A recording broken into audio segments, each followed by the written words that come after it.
আসসালামু আলাইকুম সবাইকে ওয়েলকাম। কালেকটিভ নাউন কাকে বলে আমরা সেটা দেখব, সঙ্গে উদাহরণ দেখব। গত ক্লাসে আমরা জেনেছিলাম কমন নাউন, তার আগে ছিল নাউন এবং প্রপার নাউন। যারা দেখেননি ক্লাসগুলি দেখে নেবেন।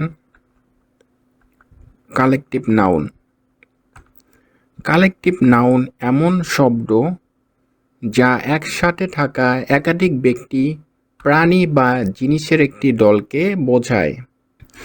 এটি কোনো নির্দিষ্ট ব্যক্তি বা বস্তু নয়, বরং তাদের সমষ্টিগতভাবে নির্দেশ করে। চলুন উদাহরণ দেখি। পিপল, এটার কালেকটিভ নাউন হতে পারে টিম, ফ্যামিলি আর ক্রু। অনেকগুলো মানুষ একসঙ্গে যুক্ত হয়ে টিম গঠন করে, ফ্যামিলি গঠন করে বা ক্রু গঠন করে। তারপর আসছে অ্যানিমালের ক্ষেত্রে ফ্লক মানে পাখির ঝাঁক, অনেকগুলো পাখি। হেয়ার্ড, এটা হচ্ছে গরুর পাল। আর সোয়ার্ম, এটা হচ্ছে মৌমাছির ঝাঁক। এরকম রয়েছে অনেক রকম। তারপর আসছে অবজেক্ট হিসেবে ব্রাঞ্চ, এটা হচ্ছে ফল বা ফুলের গোছা।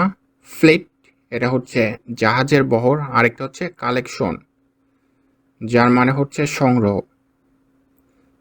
সো এটা হচ্ছে মূলত কালেকটিভ নাউন।